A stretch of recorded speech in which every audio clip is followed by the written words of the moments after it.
And if this wasn't enough, when the Pentagon was damaged in 9/11, they set a goal to have a completely new and improved Pentagon in December of 2012.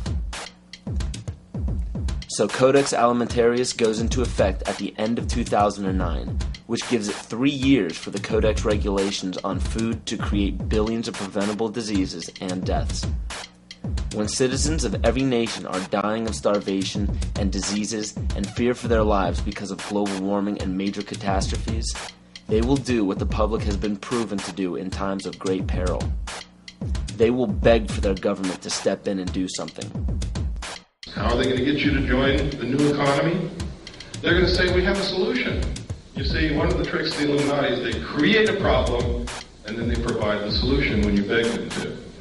And pray tell, what will the United Nations suggest when there's a global problem?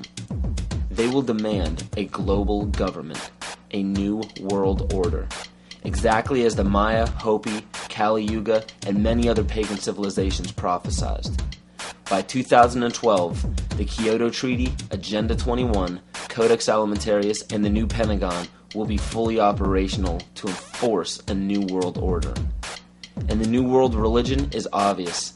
We will all worship the earth, Gaia, the mother goddess we saved from extinction from global warming. We will be told that to keep from repeating the mistakes that we made in the past, we must hold the earth in higher regard than humans, just as pagan traditions require. This is too obvious to ignore. It is right in front of our faces, and yet we still refuse to see it.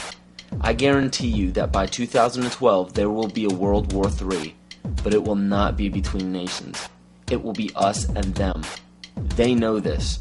Why do you think the UN is consistently trying to disarm the public and the nations?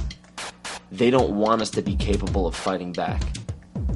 The proof of this is in the film released by the UN called Armed to the Teeth, where it demonizes gun ownership. It is also shown in the Freedom from War policy put in place by JFK in 1961. President John Kennedy went to the United Nations September 1961, and he presented the United States program for general and complete disarmament in a peaceful world during a speech, and he said, this is the official program of the United States of America. It's a disarmament program. It calls for the United States to turn over its military to the United Nations. Now, let that sit for a second. It calls for the United States to turn over its military to the United Nations. The program ends by saying progressive controlled disarmament would proceed to a point where no state would have the military power to challenge the progressively strengthened UN peace force. The UN would have all military power. This policy outlines some pretty scary scenarios when you understand what it reads. It calls for the disbanding of all national armed forces and the prohibition of their reestablishment in any form whatsoever other than those required to preserve internal order and for contributions to a United Nations peace force. This clearly shows that the UN is calling for all military power to be under their control. Inspection and verification must establish both that nations carry out scheduled limitation or reductions and that they do not retain armed forces and armaments in excess of those permitted at any stage of the disarmament process. Strategic delivery vehicles will be reduced. Arms and armed forces will be reduced. And all the while, UN peacekeeping powers would be strengthened.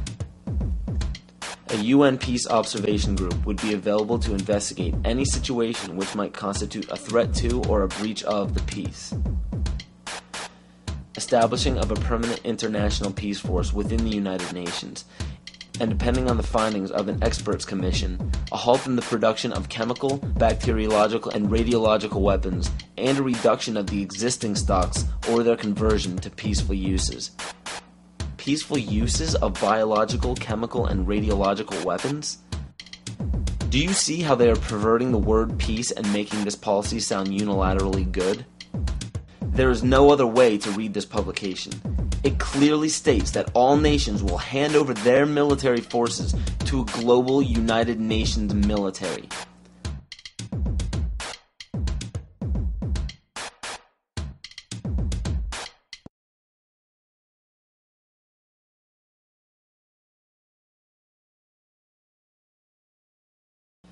The U.S. population is currently around 300 million.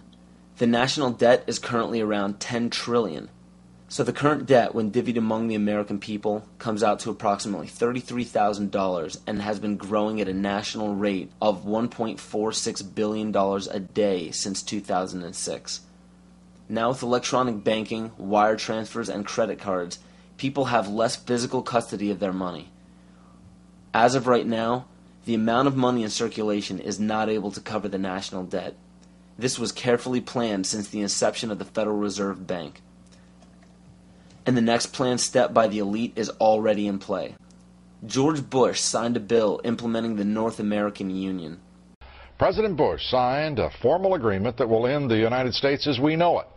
And he took the step without approval from either the U.S. Congress or the people of the United States.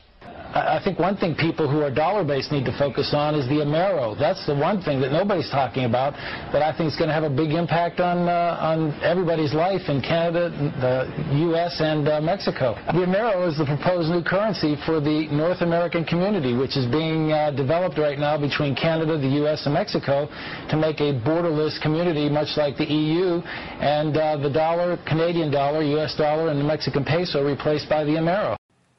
You see, the domination of government by business is called fascism. And I'm kind of wondering how many people know what NAFTA is, the North American Free Trade Agreement. Because under Chapter 11 of the NAFTA agreement, NAFTA tribunals trump all U.S. law if it conflicts with either A, World Bank's International Center for the Settlement of Investment Disputes, or B, UN Commission for International Trade Law. Now, that sounds scary enough, but when you understand what that reads, it also gives the power to violate the First and Second Amendment, which is saying, bye-bye to the Constitution. This will weaken national sovereignty and bankrupt the dollar we use now. After this happens, the Fed will call in all debts.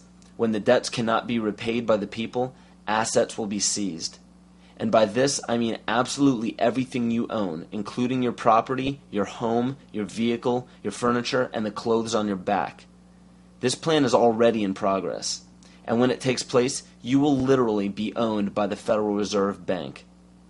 This is how Agenda 21 will be implemented. The seized land will be given back to nature, and the people will be placed in smart growth megacities.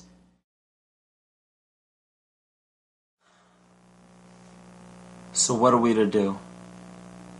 There is an overabundance of information out there for anyone to see pertaining to why this situation seems so hopeless and out of our control.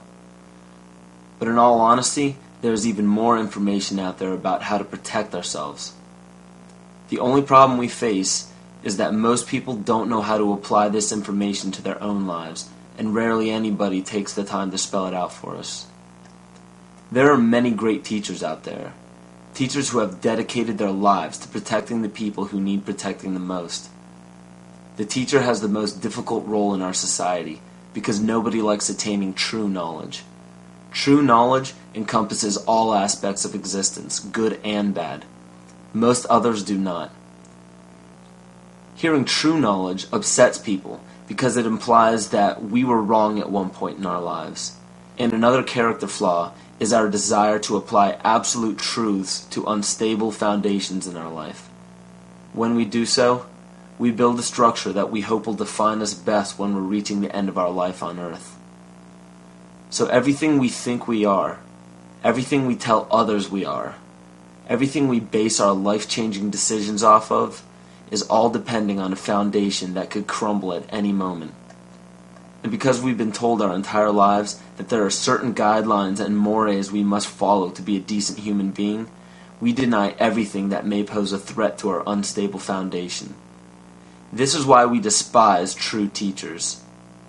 We lump these teachers into the same category as terrorists,